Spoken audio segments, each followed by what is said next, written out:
This audiobook is in the public domain. You can find the text version of this audiobook at marxists.org. For more socialist audiobooks, visit youtube.com/c/audible socialism. Workers of the World Unite. The Principles of Communism by Friedrich Engels. 1. What is communism? Communism is the doctrine of the conditions of the liberation of the proletariat. 2. What is the proletariat? The proletariat is that class in society which lives entirely from the sale of its labour and does not draw profit from any kind of capital, whose weal and woe, whose life and death, whose sole existence depends on the demand for labour, hence on the changing state of business, on the vagaries of unbridled competition. The proletariat, or the class of proletarians, is, in a word, the working class of the 19th century. 3. Proletarians, then, have not always existed? No. There have always been poor and working classes, and the working class have mostly been poor. But there have not always been workers and poor people living under conditions as they are today. In other words, there have not always been proletarians, any more than there has always been free, unbridled competition. 4. How did the proletariat originate? The proletariat originated in the Industrial Revolution, which took place in England in the last half of the last 18th century, and which has since then been repeated in all the civilized countries of the world. This Industrial Revolution was precipitated by the discovery of the steam engine, various spinning machines, the mechanical loom, and a whole series of other mechanical devices. These machines, which were very expensive and hence could be bought only by big capitalists, altered the whole mode of production and displaced the former workers, because the machines turned out cheaper and better commodities than the workers could produce with their inefficient spinning wheels and hand looms. The machines delivered industry wholly into the hands of the big capitalists and rendered entirely worthless the meagre property of the workers, tools, looms, etc. The result was that the capitalists soon had everything in their hands and nothing remained to the workers. This marked the introduction of the factory system into the textile industry. Once the impulse to the introduction of machinery and the factory system had been given, this system spread quickly to all other branches of industry, especially cloth and book printing, pottery, and the metal industries. Labour was more and more divided among the individual workers, so that the worker who previously had done a complete piece of work now only did a part of that piece. This division of labour made it possible to produce things faster and cheaper. It reduced the activity of the individual worker to simple, endlessly repeated mechanical motions, which could be performed not only as well but much better by a machine. In this way, all these industries fell, one after another, under the dominance of steam, machinery, and the factory system, just as spinning and weaving had already done. But at the same time, they also fell into the hands of big capitalists, and their workers were deprived of whatever independence remained to them. Gradually, not only genuine manufacture, but also handicrafts came within the province of the factory system, as big capitalists increasingly displaced the small master craftsmen by setting up huge workshops which saved many expenses and permitted an elaborate division of labour. This is how it has come about that in civilized countries at the present time, nearly all kinds of labour are performed in factories, and in nearly all branches of work, handicrafts and manufacture have been superseded. This process has, to an ever greater degree, ruined the old middle class, especially the small handicraftsmen. It has entirely transformed the condition of the workers, and two new classes have been created which are gradually swallowing up all the others. These are 1. The class of big capitalists, who in all civilized countries are already in almost exclusive possession of all the means of subsistence and of the instruments, machines, factories, and materials necessary for the production of the means of subsistence. This is the bourgeois class, or the bourgeoisie. 2. The class of the wholly propertyless, who are obliged to sell their labour to the bourgeoisie in order to get, in exchange, the means of subsistence for their support. This is called the class of proletarians, or the proletariat. 5. Under what conditions does this sale of the labour of the proletarians to the bourgeoisie take place? Labour is a commodity, like any other, and its price is therefore determined by exactly the same laws that apply to other commodities. In a regime of big industry or of free competition, as we shall see, the two come to the same thing.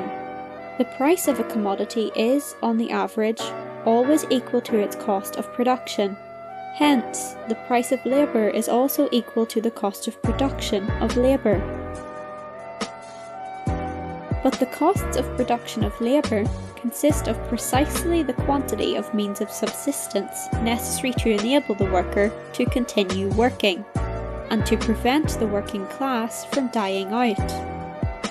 The worker will therefore get no more for his labour than is necessary for this purpose. The price of labour, or the wage, will, in other words, be the lowest, the minimum, required for the maintenance of life. However, since business is sometimes better and sometimes worse, it follows that the worker sometimes gets more and sometimes gets less for his commodities. But again, just as the industrialist, on the average of good times and bad, gets no more and no less for his commodities than what they cost, similarly, on the average the worker gets no more and no less than his minimum. This economic law of wages operates the more strictly the greater the degree to which big industry has taken possession of all branches of production. 6.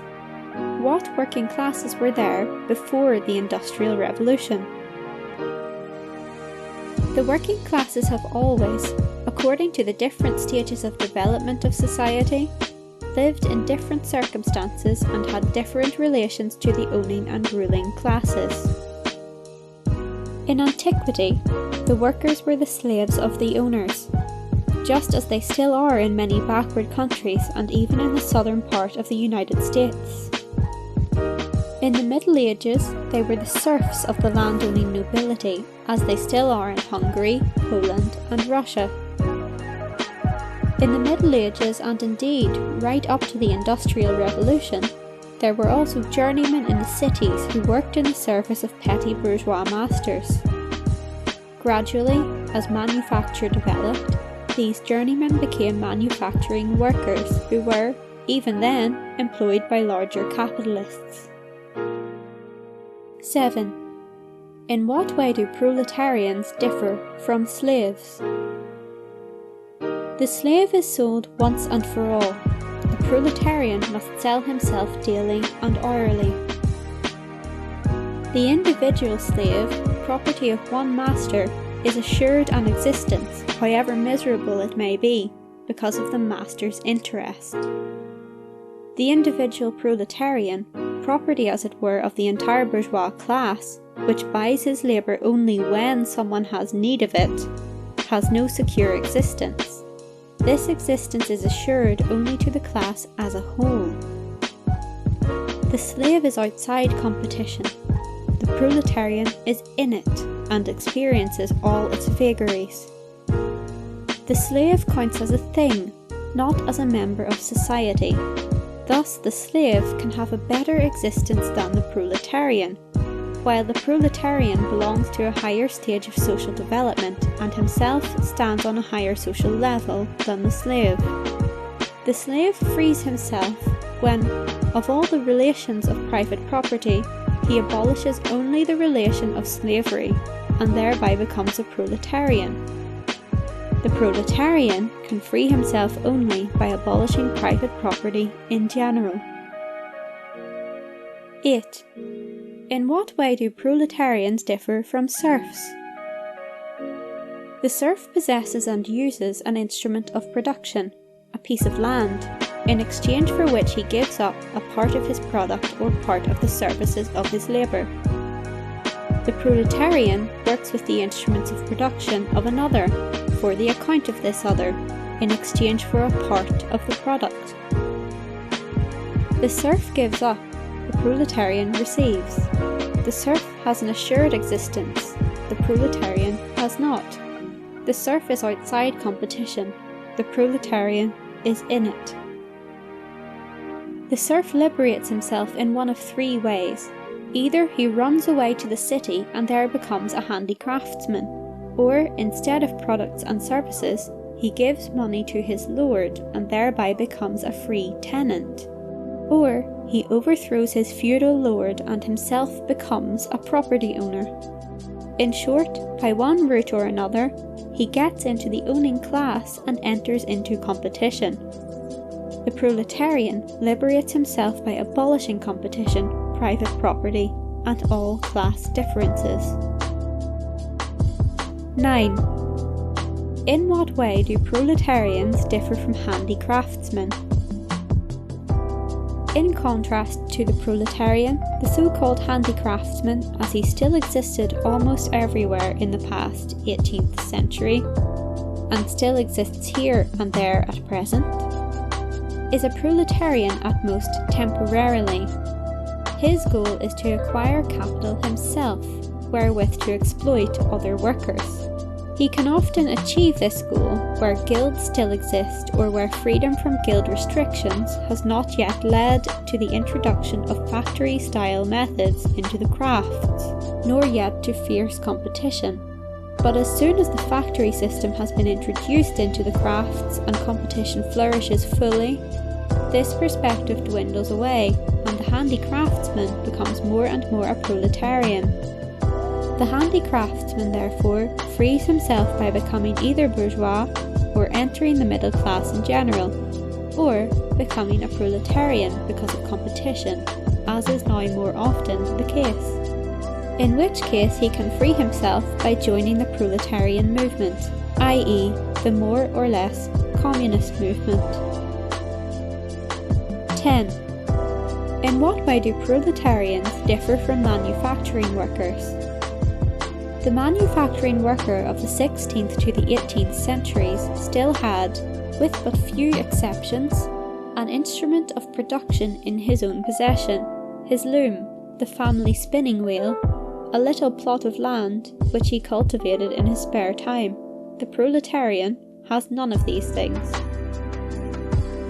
The manufacturing worker almost always lives in the countryside and in a more or less patriarchal relation to his landlord or employer. The proletarian lives, for the most part, in the city, and his relation to his employer is purely a cash relation.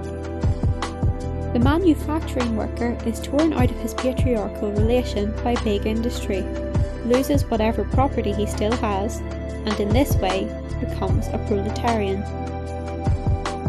11.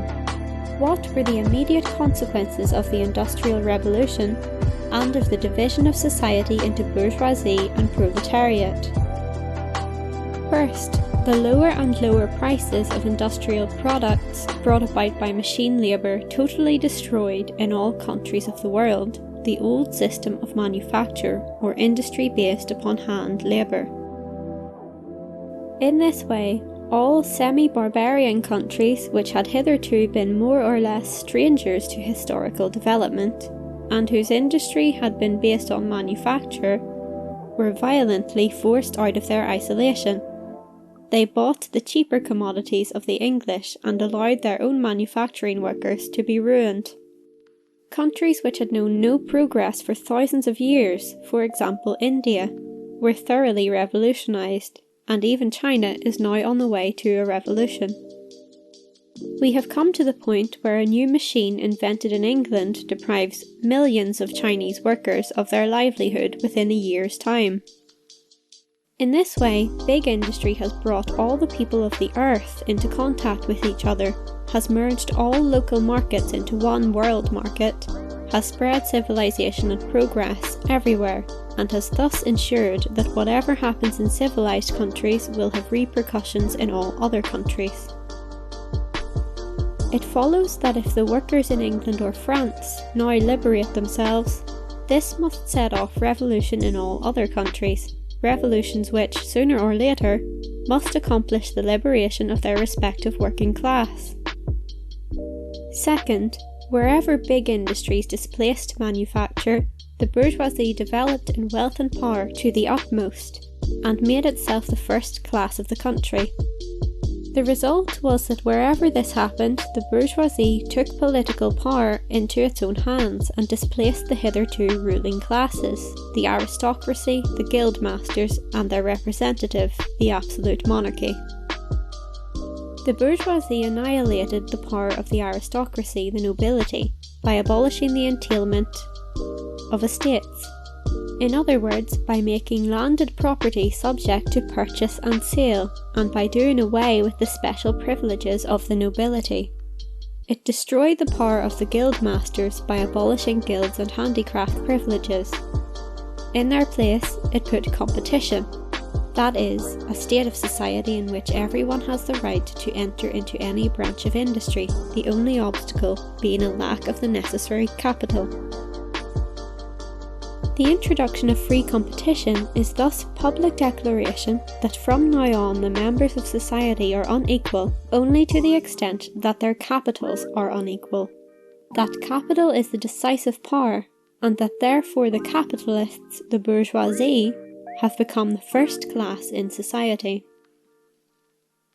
Free competition is necessary for the establishment of big industry, because it is the only condition of society in which big industry can make its way. Having destroyed the social power of the nobility and the guild masters, the bourgeois also destroyed their political power. Having raised itself to the actual position of first class in society, it proclaims itself to be also the dominant political class. This it does through the introduction of the representative system, which rests on bourgeois equality before the law and the recognition of free competition, and in European countries, takes the form of constitutional monarchy. In these constitutional monarchies, only those who possess a certain capital are voters, that is to say, only members of the bourgeoisie. These bourgeois voters choose the deputies, and these bourgeois deputies, by using their right to refuse to vote taxes, choose a bourgeois government. Third, everywhere the proletariat develops in step with the bourgeoisie. In proportion as the bourgeoisie grows in wealth, the proletariat grows in numbers. For since the proletarians can be employed only by capital, and since capital extends only through employing labour, it follows that the growth of the proletariat proceeds at precisely the same pace as the growth of capital. Simultaneously, this process draws members of the bourgeoisie and proletarians together into the great cities, where industry can be carried on most profitably. And by thus throwing great masses in one spot, it gives to the proletarians a consciousness of their own strength. Moreover, the further this process advances, the more new labour-saving machines are invented, the greater is the pressure exercised by big industry on wages, which, as we have seen, sink to their minimum and therewith render the condition of the proletariat increasingly unbearable. The growing dissatisfaction of the proletariat thus joins with its rising power to prepare a proletarian social revolution. 12. What were the further consequences of the Industrial Revolution?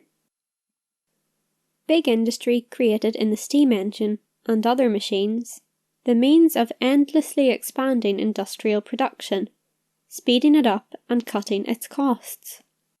With production thus facilitated, the free competition, which is necessarily bound up with big industry, assumed the most extreme forms. A multitude of capitalists invaded industry, and in a short while, more was produced than was needed. As a consequence, finished commodities could not be sold, and a so-called commercial crisis broke out. Factories had to be closed, their owners went bankrupt, and the workers were without bread. Deepest misery reigned everywhere. After a time, the superfluous products were sold, the factories began to operate again, wages rose, and gradually business got better than ever. But it was not long before too many commodities were again produced and a new crisis broke out, only to follow the same course as its predecessor. Ever since the beginning of this 19th century, the condition of industry has constantly fluctuated between periods of prosperity and periods of crisis. Nearly every 5 to 7 years a fresh crisis has intervened, always with the greatest hardship for workers, and always accompanied by general revolutionary stirrings and the direct peril to the whole existing order of things. 13. What follows from these periodic commercial crises? First, that, though big industry in its earliest stage created free competition, it has now outgrown free competition. That for big industry, competition and generally the individualistic organisation of production have become a fetter for which it must and will shatter. That so long as big industry remains on its present footing, it can be maintained only at the cost of general chaos every 7 years, each time threatening the whole of civilization and not only plunging the proletarians into misery, but also ruining large sections of the bourgeoisie. Hence, either that big industry must itself be given up, which is an absolute impossibility, or that it makes unavoidably necessary an entirely new organisation of society, in which production is no longer directed by mutually competing individual industrialists, but rather by the whole society operating according to a definite plan and taking account of the needs of all. Second, that big industry and the limitless expansion of production which makes it possible bring within the range of feasibility a social order in which so much is produced that every member of society will be in a position to exercise and develop all his powers and faculties in complete freedom.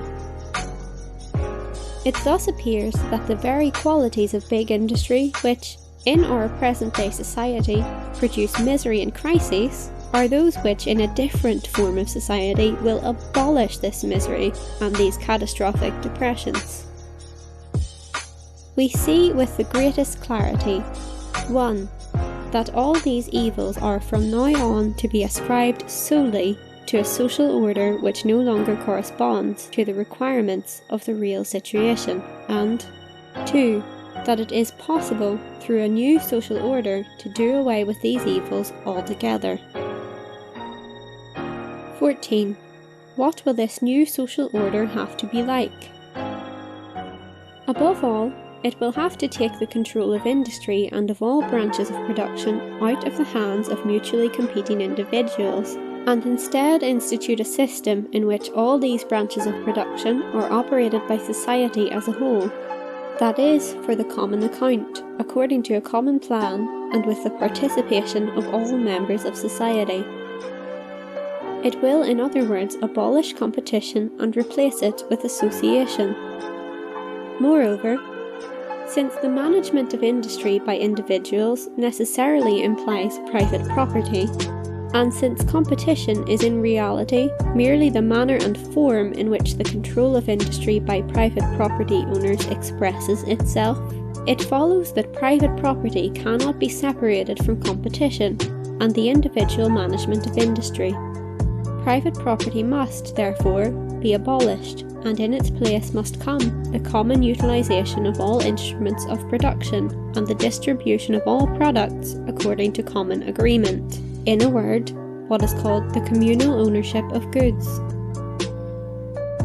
In fact, the abolition of private property is, doubtless, the shortest and most significant way to characterise the revolution in the whole social order, which has been made necessary by the development of industry, and for this reason it is rightly advanced by communists as their main demand.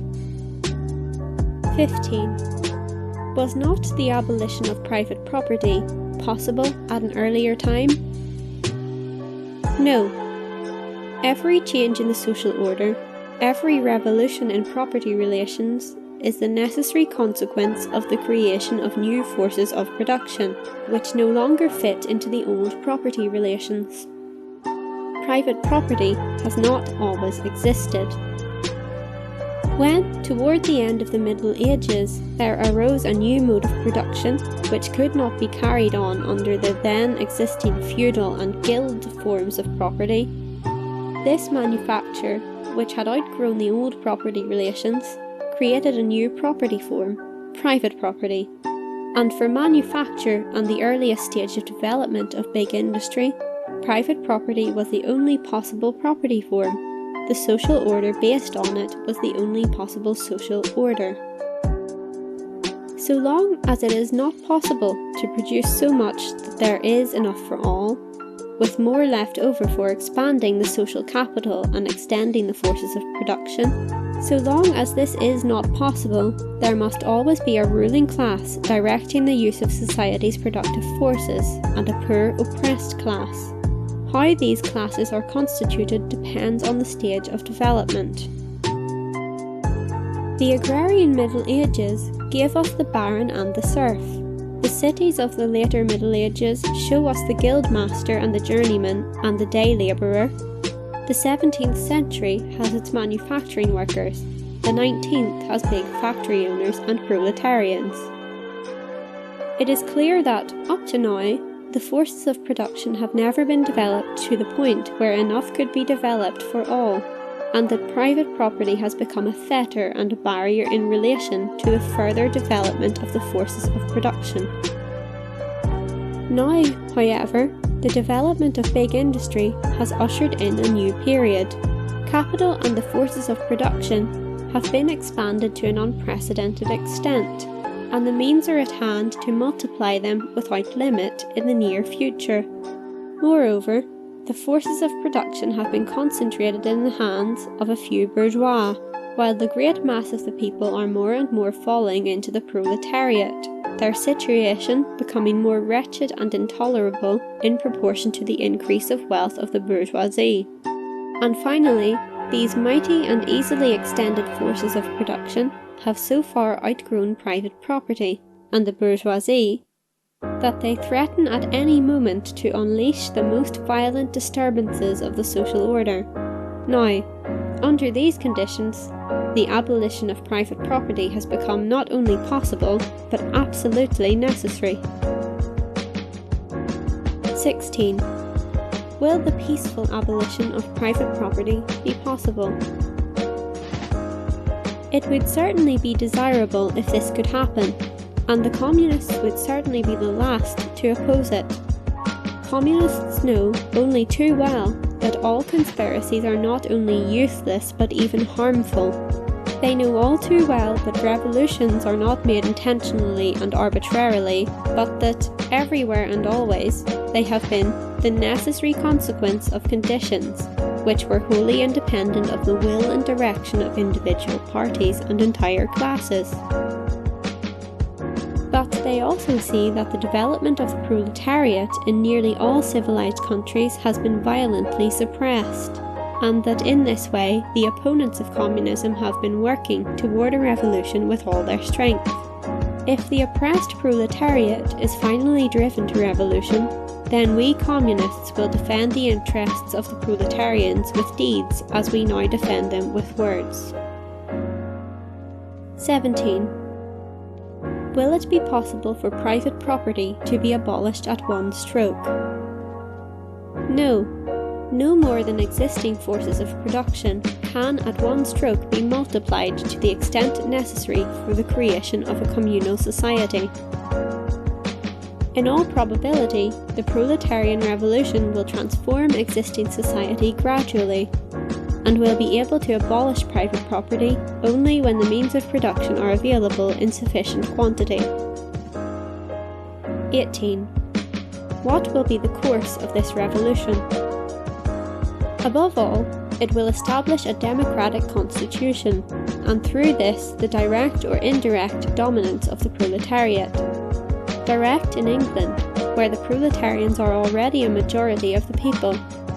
Indirect in France and Germany, where the majority of the people consists not only of proletarians, but also of small peasants and petty bourgeois, who are in the process of falling into the proletariat, who are more and more dependent in all their political interests on the proletariat, and who must therefore soon adapt to the demands of the proletariat. Perhaps this will cost a second struggle, but the outcome can only be the victory of the proletariat. Democracy would be wholly useless to the proletariat if it were not immediately used as a means for putting through measures directed against private property and ensuring the livelihood of the proletariat. The main measures emerging as a necessary result of existing relations are the following. 1. Limitation of private property through progressive taxation, heavy inheritance taxes, abolition of inheritance through collateral lines, brothers, nephews, etc., forced loans, etc. 2. Gradual expropriation of landowners, industrialists, railroad magnates and ship owners, partly through competition by state industry, partly directly through compensation in the form of bonds. 3. Confiscation of the possessions of all emigrants and rebels against the majority of the people. 4. Organisation of labour or employment of proletarians on publicly owned land, in factories and workshops, with competition among the workers being abolished, and with the factory owners, insofar as they still exist, being obliged to pay the same high wages as those paid by the state. 5. An equal obligation on all members of society to work until such time as property has been completely abolished. Formation of industrial armies, especially for agriculture. 6. Centralisation of money and credit in the hands of the state, through a national bank with state capital, and the suppression of all private banks and bankers. 7. Increase in the number of national factories, workshops, railroads, ships, bringing new lands into cultivation and improvement of land already under cultivation, all in proportion to the growth of the capital and labour force at the disposal of the nation. 8. Education of all children, from the moment they can leave their mother's care, in national establishments at national cost, education and production together. 9. Construction on public lands of great palaces as communal dwellings for associated groups of citizens engaged in both industry and agriculture, and combining in their way of life the advantages of urban and rural conditions while avoiding the one-sidedness and drawbacks of each. 10. Destruction of all unhealthy and jerry-built dwellings in urban districts. 11. Equal inheritance rights for children born in and out of wedlock. 12. Concentration of all means of transportation in the hands of the nation. It is impossible, of course, to carry out all these measures at once, but one will always bring others in its wake. Once the first radical attack on private property has been launched, the proletariat will find itself forced to go ever further, to concentrate increasingly in the hands of the state all capital, all agriculture, all transport, all trade.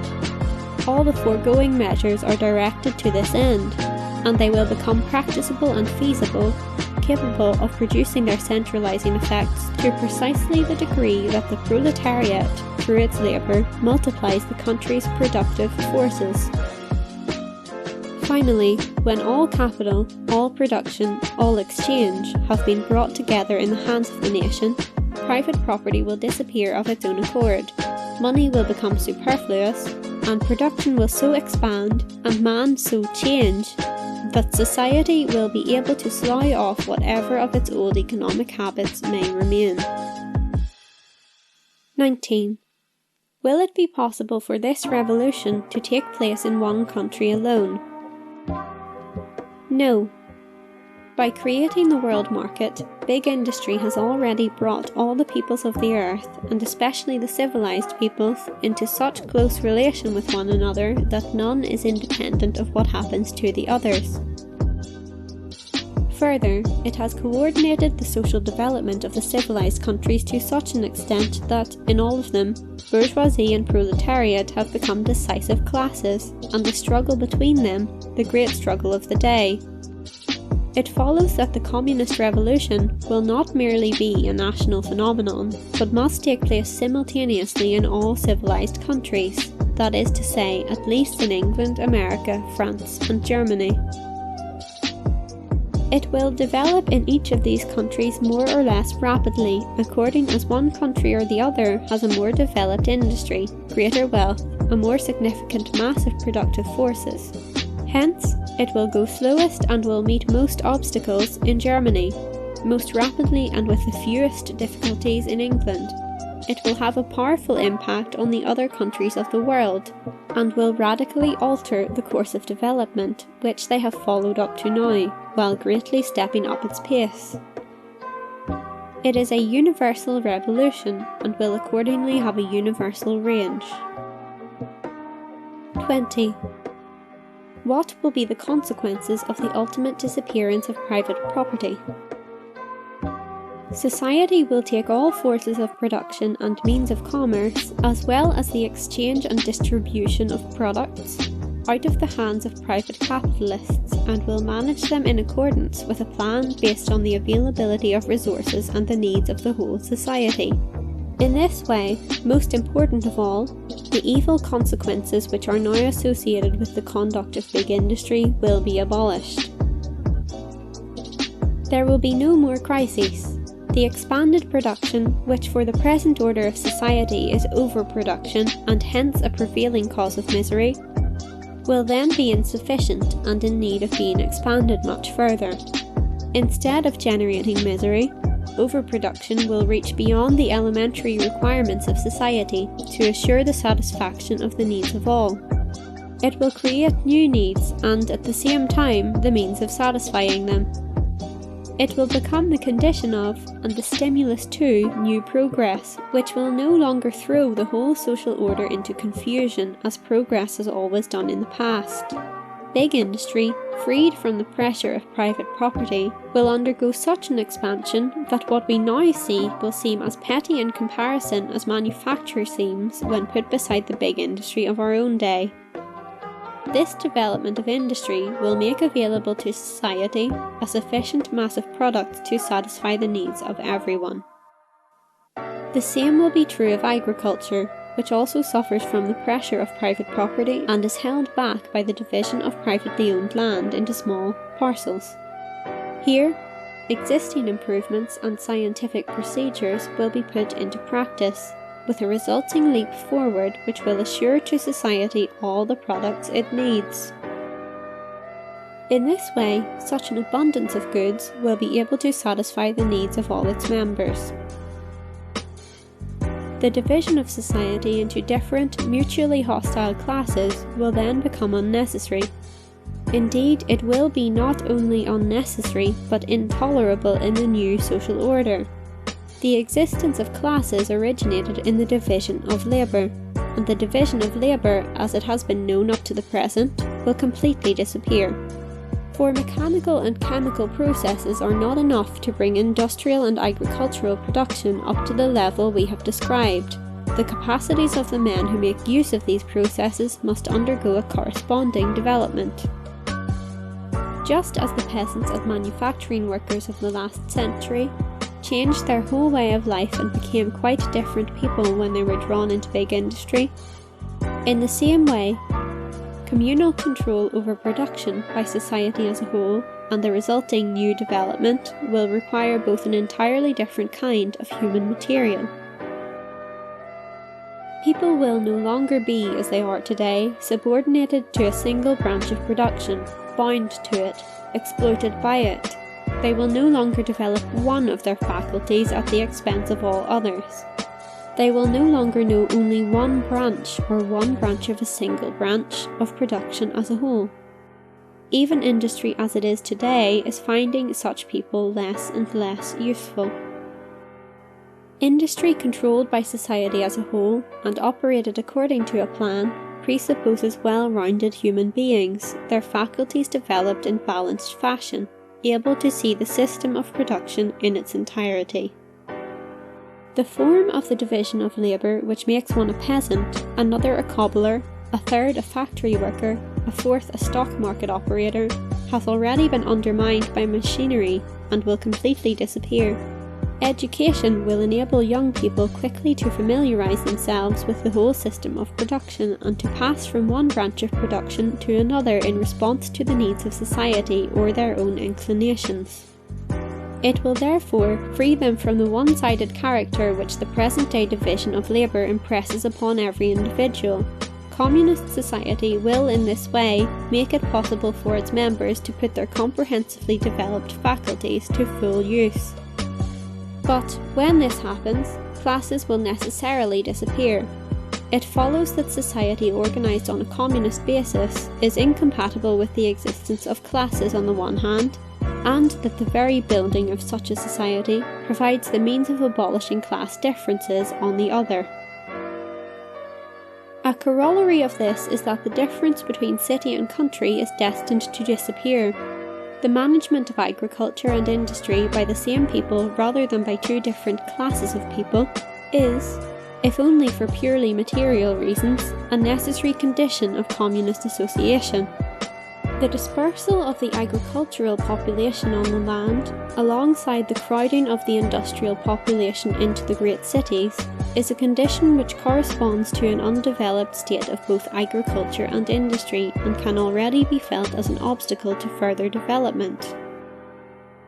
The general cooperation of all members of society for the purpose of planned exploitation of the forces of production, the expansion of production to the point where it will satisfy the needs of all, the abolition of a situation in which the needs of some are satisfied at the expense of the needs of others, the complete liquidation of classes and their conflicts, the rounded development of the capacities of all members of society through the elimination of the present division of labour, through industrial education, through engaging in varying activities, through the participation of all in the enjoyments produced by all, through the combination of city and country.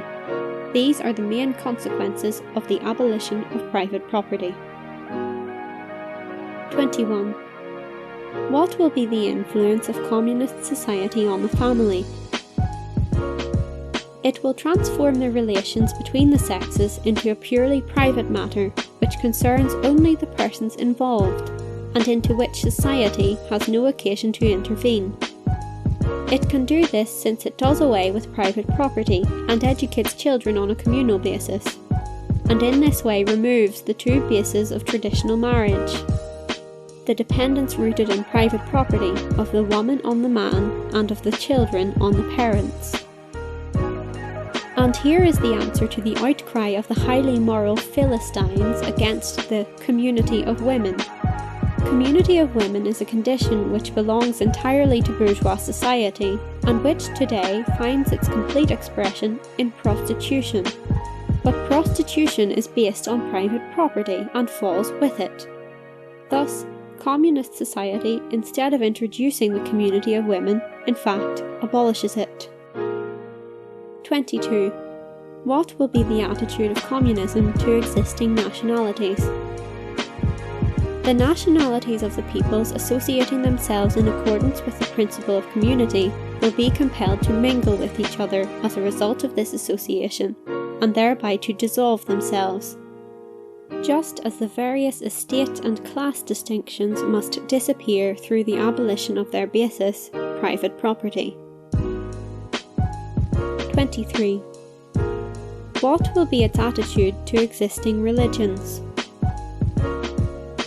All religions so far have been the expression of historical stages of development of individual peoples or groups of peoples. But communism is the stage of historical development which makes all existing religions superfluous and brings about their disappearance. 24. How do communists differ from socialists? The so-called socialists are divided into three categories. Reactionary Socialists. The first category consists of adherents of a feudal and patriarchal society which has already been destroyed and is still daily being destroyed by big industry and world trade and their creation, bourgeois society.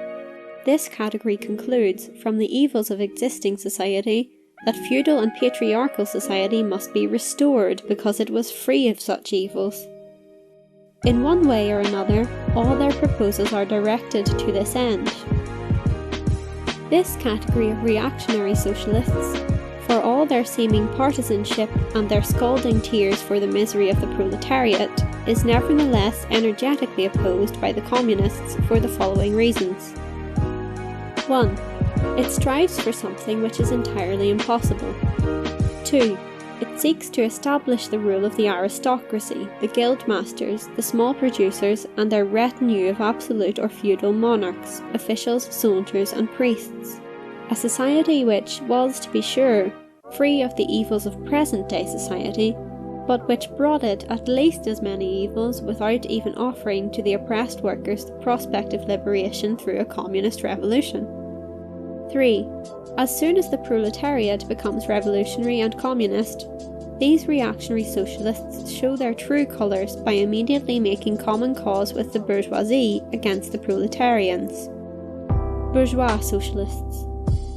The second category consists of adherents of present-day society who have been frightened for its future by the evils to which it necessarily gives rise. What they want, therefore, is to maintain this society while getting rid of all the evils which are an inherent part of it. To this end, some propose mere welfare measures, while others come forward with grandiose systems of reform, which under the pretense of reorganising society, are in fact intended to preserve the foundations, and hence the life, of existing society.